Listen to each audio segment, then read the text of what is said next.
دوستوں، امریکہ اور اسرائیل نے بالآخر چند دن پہلے ایران کی نیوکلیئر سائٹس نیتنز، فوردو اور اصفہان پر اپنے بلند و باغ داغوں والے بمبار طیاروں کے ساتھ ہزاروں ٹن وزنی بنکر شکن میزائلوں سے وہ حملہ کر ہی دیا جس کی دھمکی وہ دہائیوں سے دیتے چلے آ رہے تھے۔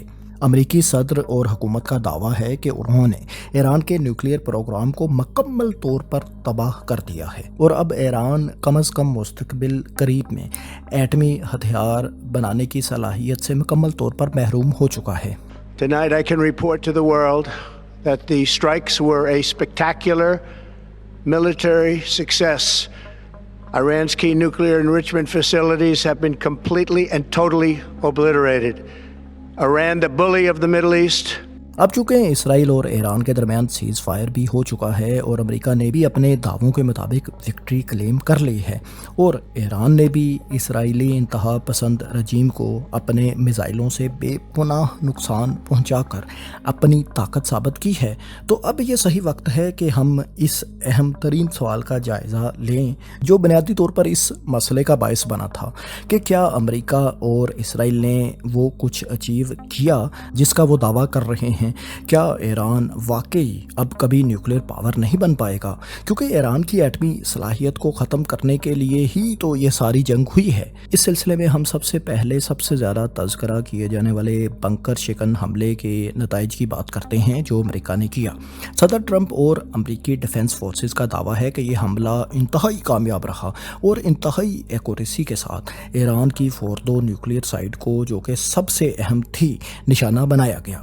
میزائلوں نے نہ صرف پہلے فوردو سائٹ کے بیرونی آہنی کور کو ڈیمیج کیا بلکہ اس کے بعد 5 مزید یہی میزائل اس پہلے میزائل سے ہونے والے سوراخ سے انتہائی گہرائی تک فوردو سائٹ کے ان ہالز تک پینیٹریٹ کر گئے جہاں پر ایران کے یورینیم کو افسودہ کرنے والے سینٹریفیوجز کے کاسکیڈز نصب تھے۔ امریکی حکام ان دعووں کو، جن میں کہا جا رہا ہے کہ ایرانی حکام فوردو اور ان دوسری نیوکلیئر سائٹس کو پہلے ہی خالی کر چکا تھا، نہیں مانتے۔ ان کا کہنا ہے کہ سینٹریفیوجز کاسکیڈز ایک جگہ سے دوسری جگہ منتقل کرنا انتہائی حساس اور نازک معاملہ ہے اور انتہائی پیچیدہ بھی یہ ہوتا ہے۔ اتنی بڑی تعداد میں سینٹریفیوجز کو ایک سائٹ سے کسی خفیہ مقام پر منتقل کرنا، وہ بھی امریکہ اور اسرائیل کی سیٹلائٹس اور جاسوسوں کے نیٹ ورک کی نظروں سے بچ کر تقریباً ناممکن ہے، کیونکہ سینٹریفیوجز کو ایک جگہ سے دوسری جگہ منتقل کرنے کے لیے ٹیمپریچر کنٹرول کرنا پڑتا ہے، وائبریشنز کو بھی مینیج کرنا پڑتا ہے۔ سینٹریفیوجز حساس اور فریجائل ہوتے ہیں۔ ان کے پورے کاسکیڈ کو، یعنی پورے مجموعے کو ایک جگہ سے دوسری جگہ منتقل کرنا، پائپس وغیرہ کے لنکس آپس میں دوبارہ لنک کرنا آسان نہیں۔ اس میں کنٹیمینیشن کا بھی خطرہ ہوتا ہے۔ اس لحاظ سے امریکہ کی بات میں وزن ہے کہ فوری طور پر جنگ کے حالات میں ایران کے لیے ایسا کرنا آسان نہیں تھا۔ لیکن سوال یہاں یہ پیدا ہوتا ہے کہ وہ 400 کلو گرام یورینیم جو ایران 60% تک انریچ کر چکا تھا، کیا وہ بھی ایران نے فوردو سائٹ سے منتقل نہیں کی ہوگی؟ ظاہر ہے ایرانی حکام اتنے بیوقوف تو نہیں کہ دہائیوں کی محنت پر اس طرح پانی پھر جانے دیں۔ امریکی اور اسرائیلی وکٹری کے دعووں پر یہ سوال بہت بڑا تھپڑ ہے کہ وہ ہائیلی انریچڈ یورینیم آخر کہاں ہے۔ ظاہر ہے اس سوال کا جواب صرف ایرانی حکام ہی جانتے ہیں۔ اگر ایران کے پاس وہ یورینیم محفوظ ہے تو ایران، جو کہ یورینیم کو انریچ کرنے کی صلاحیت تو پہلے ہی حاصل کر چکا ہے، وہ کچھ ہی عرصے میں اس 60% یورینیم کو مزید انریچ کر کے نیوکلیئر ہتھیار بھی حاصل کر سکتا ہے۔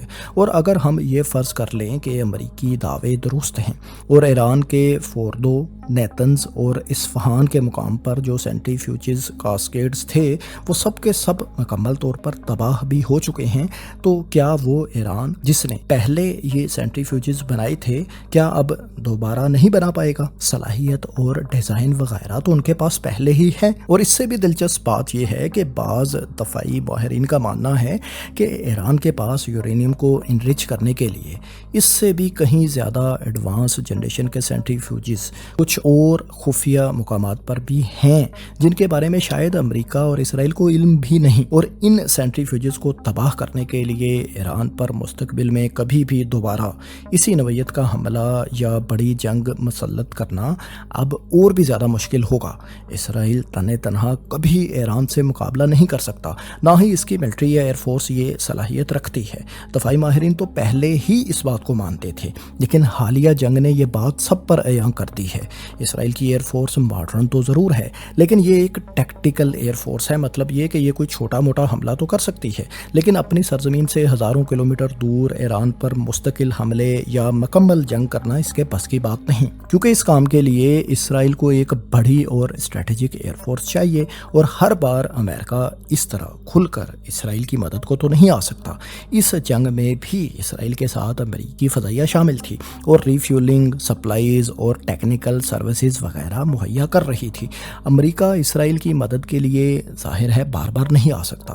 اس بار بھی نیتن یاہو کی سالوں بلکہ دہائیوں کی سازشوں، محنت اور لابنگ وغیرہ کے بعد ہی امریکہ ایران کے خلاف انوالو ہوا تھا۔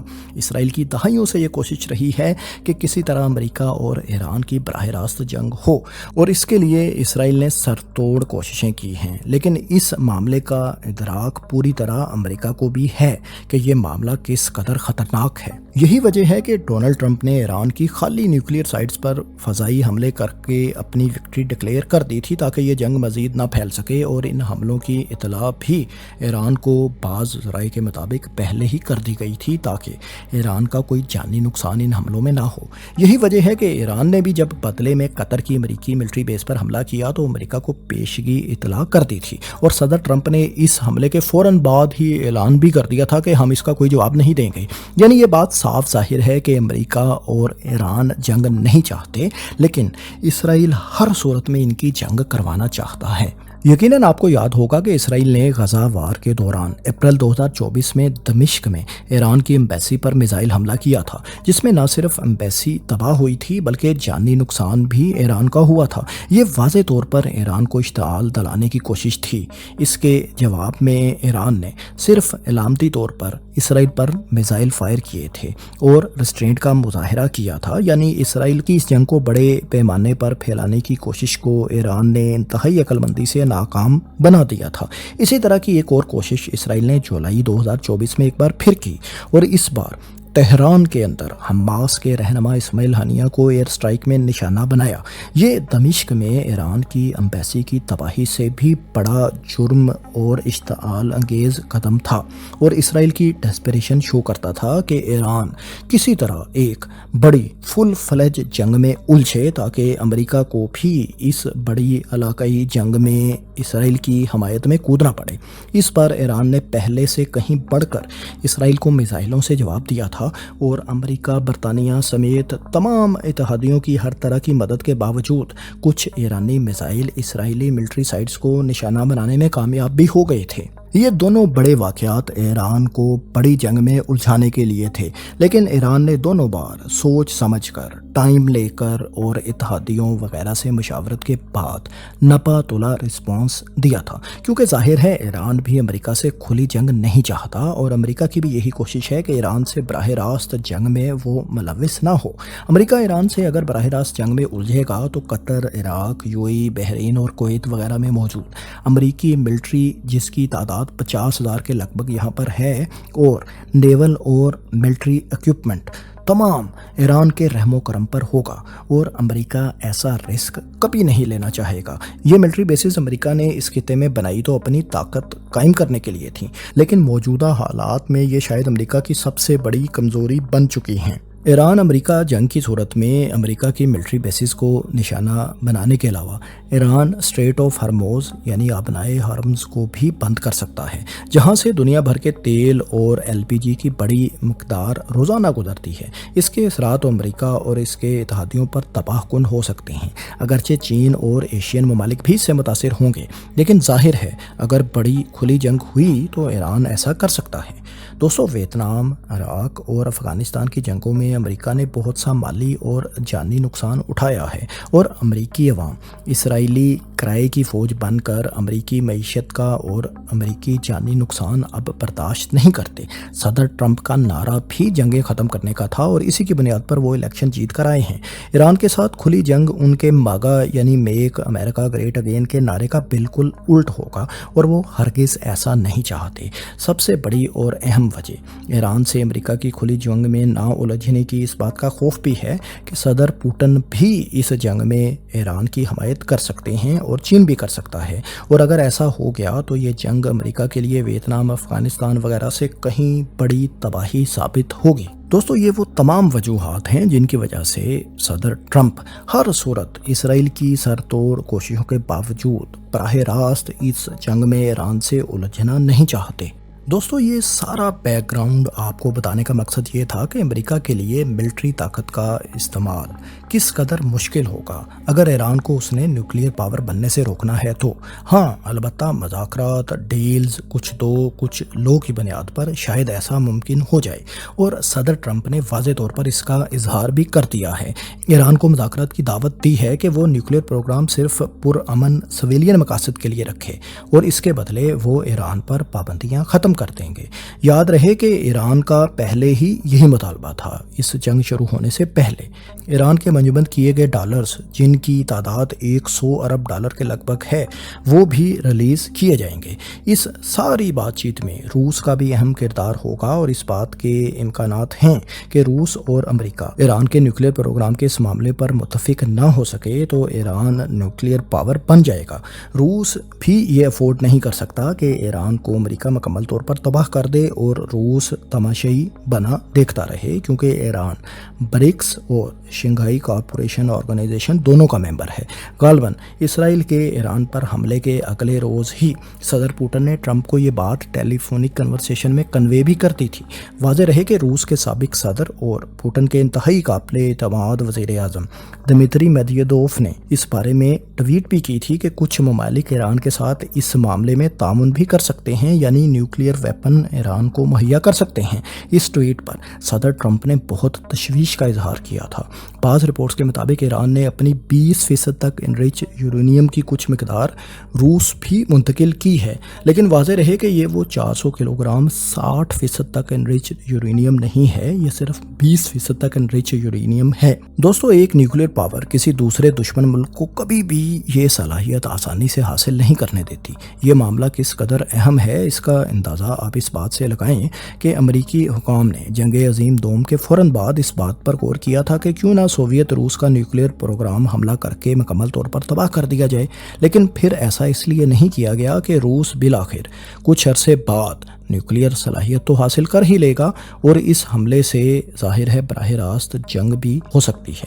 اسی طرح 60 کی دہائی میں روس اور امریکہ دونوں چین کو ایٹمی طاقت نہیں بننے دینا چاہتے تھے۔ روس نے چین کو اس معاملے میں سپورٹ کرنا بند کر دیا تھا۔ اسرائیل، جو کہ خفیہ طور پر ایٹمی صلاحیت حاصل کر رہا تھا، فرانس بھی اس سے تعاون کر رہا تھا۔ امریکہ کی طرف سے اسرائیل پر پریشر تھا۔ 60 کی دہائی میں امریکی صدر جان ایف کینیڈی نے اس معاملے پر اسرائیل پر بہت دباؤ بنایا ہوا تھا، لیکن ان کے قتل کے بعد اسرائیل نے یہ صلاحیت بہرحال حاصل کر لی تھی۔ ایسے ہی پاکستان پر بھی ایٹمی دھماکے نہ کرنے کے لیے بے حد پریشر 1998 میں ڈالا گیا تھا، یہ بات بھی ہم جانتے ہیں۔ ظاہر ہے اسرائیل بھی نہیں چاہتا کہ پورے خطہ مڈل ایسٹ میں اس کے علاوہ کوئی یہ صلاحیت حاصل کرے۔ ظاہر ہے اس سے اس کی طاقت میں فرق پڑے گا اور وہ ایران کو کبھی دوبارہ دھمکا نہیں سکے گا۔ دوستو، یہاں آپ کو تاریخ کے اوراق سے ایک اور دلچسپ واقعہ بھی سناتے ہیں۔ اسرائیل نے 1973 کی عرب اسرائیل جنگ میں جب پہلے 2-3 دن میں مصر اور شام کی طرف سے خوب نقصان اٹھایا تو ایسا محسوس ہو رہا تھا کہ شاید اسرائیل کی ناجائز ریاست مکمل طور پر کولیپس کرنے والی ہے۔ تو اس موقع پر اسرائیل نے اپنی فوج کو نیوکلیئر بم، جیریکو میزائل اور اپنے ایئر کرافٹس پر نصب کرنے کا حکم دے دیا۔ ایسا جان بوجھ کر اس انداز میں کیا گیا کہ امریکی انٹیلیجنس اور سیٹلائٹس وغیرہ کے علم میں یہ بات واضح طور پر آ جائے۔ ایسا کرنے کا واضح مقصد امریکہ پر پریشر ڈالنا تھا کہ اگر امریکہ کھل کر اسرائیل کی مدد کو نہیں آئے گا تو اسرائیل نیوکلیئر ہتھیار بھی استعمال کر سکتا ہے۔ امریکہ یہ افورڈ نہیں کر سکتا تھا، کیونکہ اس طرح سوویت روس، جو کہ مصر اور شام کی حمایت کر رہا تھا، وہ بھی کھل کر جنگ میں کود سکتا تھا اور روس اور امریکہ ایک دوسرے کے مد مقابل آ سکتے تھے۔ اسرائیل کے اس نیوکلیئر تھریٹ کے رسپانس میں امریکہ اور اس کے اتحادیوں نے فوری طور پر اسرائیل کی مدد ہنگامی بنیادوں پر افرادی قوت اور اسلحہ وغیرہ کی صورت میں کی اور اسرائیل کو ریسکیو کیا۔ یعنی ہم کہہ سکتے ہیں کہ اسرائیل نے انتہائی کامیابی سے نیوکلیئر تھریٹ کو اپنی بقا کے لیے 1973 میں بھی استعمال کیا تھا۔ دوستو، یہ واقعہ اس بات کا واضح ثبوت ہے کہ کس طرح محض نیوکلیئر ویپن کی دستیابی بھی آپ کے دفاع کے لیے اہم ہے۔ یعنی نیوکلیئر ہتھیار استعمال کرنے کے لیے نہیں، صرف دفاع اور ڈیٹرنس کے لیے بھی استعمال کیے جاتے ہیں۔ بھارت اور پاکستان کی مثال بھی ہمارے سامنے ہے۔ یہ نیوکلیئر ہتھیار ہی تھے جس کی وجہ سے دونوں ایٹمی صلاحیت کے حامل ممالک نے حالیہ محدود جنگ میں ایک دوسرے کے خلاف ریسٹرینٹ کا مظاہرہ کیا، ورنہ یہ جنگ بڑھ بھی سکتی تھی۔ اسی طرح اب حالیہ جنگ کے بعد ایران کے لیے شاید یہ اور بھی ضروری ہو چکا ہے کہ وہ آئندہ اس قسم کی کھلی جارحیت سے بچنے کے لیے جلد از جلد نیوکلیئر صلاحیت حاصل کرے۔ اس معاملے میں ایران کی راہ میں آیت اللہ خامنئی کا اس معاملے پر دیا گیا فتویٰ بھی ایک رکاوٹ ہے جو کہ ایران کو شاید یہ صلاحیت حاصل کرنے سے روکتا ہے۔ ہم ساختنش غلطه، هم نگه داشتنش غلطه، چون به کار بردنش حرامه۔ لیکن حالیہ جارحیت اور ایران پر مسلط کردہ جنگ کے بعد آیت اللہ خامنئی کیا اپنا فتویٰ واپس لیں گے؟ کیا ایران 60% انریچڈ یورینیم سے دستبردار ہو جائے گا یا نیوکلیئر ہتھیار بنانے کی طرف جائے گا؟ اس بات کا فیصلہ تو مستقبل ہی کرے گا۔ امریکہ دوسری جانب پوری کوشش کرے گا کہ ایران کے ساتھ کھلی جنگ میں نہ الجھے اور مذاکرات یا ڈیل وغیرہ سے ایران کو نیوکلیئر صلاحیت حاصل کرنے سے روکے اور روس یا چین کو بھی اس معاملے میں انوالو کرے۔ ہاں، البتہ اسرائیل کی پوری کوشش ہے کہ کسی نہ کسی طرح یہ جنگ نہ رکے اور امریکہ ایران کے ساتھ ایک بار پھر جنگ میں کودے، کیونکہ اسرائیل کے خیال میں یہی وہ واحد راستہ ہے اپنی بدماشی اس خطے میں قائم رکھنے، غزہ میں ظلم جاری رکھنے اور ایران کو نیوکلیئر صلاحیت حاصل کرنے سے روکنے کا۔ غزہ اور فلسطین کے مسئلے کا حل اور لاکھوں فلسطینیوں کی ان کی اصل سرزمین پر واپسی کا معاملہ بھی اس ایران اسرائیل تنازع سے جڑا ہوا ہے، اور اس کے پرامن اور عربوں کے لیے قابل قبول منصفانہ حل کے بغیر اس خطے میں مکمل امن اور اسرائیل ایران تنازع کا مستقل حل کبھی بھی ممکن نہیں، اور آئندہ ہونے والے مذاکرات میں بھی یہ نقطہ انتہائی اہم ہوگا۔ دوستو، آپ کی اس بارے میں کیا رائے ہے؟ کیا ایران اب ہر صورت نیوکلیئر ہتھیار حاصل کرنے کی جانب جائے گا؟ کیا آیت اللہ خامنئی اپنا فتویٰ واپس لیں گے؟ کیا اسرائیل اور امریکہ فلسطین کے معاملے پر کوئی لچک دکھائیں گے یا مشرق وسطیٰ یوں ہی مستقل جنگ اور بدامنی کی لپیٹ میں ہی رہے گا؟ کمنٹس میں اپنی رائے سے ضرور آگاہ کریں، اور اس طرح کی معلوماتی دلچسپ ویڈیو آئندہ بھی دیکھنے کے لیے بگ سوچو کو سبسکرائب کر لیں۔ شکریہ۔